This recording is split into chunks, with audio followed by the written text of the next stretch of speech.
A Nina falou um negócio que foi me lembrando outras coisas.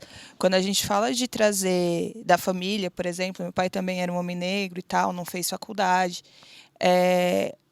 Eu costumo comentar quando a gente está falando desse tipo de assunto, de que esse tipo de política também abre o nosso horizonte, porque se eu for pensar no futuro que meu pai queria para mim, isso não incluía uma universidade.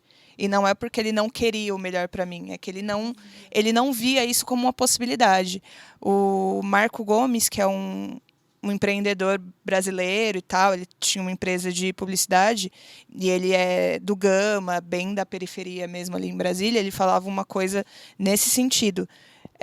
Não é só uma questão de você não ter sonhos grandes. Você é limitado no seu sonhar. Você vai até um certo ponto, você não consegue enxergar. Então, precisa abrir esse tipo de porta para a gente ampliar nossos horizontes também. Se eu não tivesse sido inserida em outras oportunidades, eu não teria ido atrás disso, porque não era uma visão de mundo que a minha família tinha. Total, assim, aconteceu na minha casa também. Na minha época não existiam as cotas, então eu terminei o ensino médio, eu tinha 16 anos, e eu só consegui entrar na faculdade aos 21. Assim, a minha base de escola pública era muito precária, então eu não sabia. Quando eu fui para o vestibular, tinha muitas matérias com as quais eu não tinha tido nem acesso, porque os professores não tinham professor, o professor faltava e tudo mais.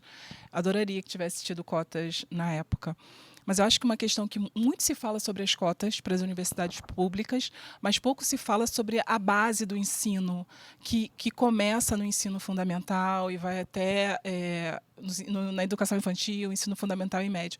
Essa base, por ser tão precária, faz com que a gente não consiga competir em igualdade de condições quando a gente chega na época agora do Enem ou da época do vestibular.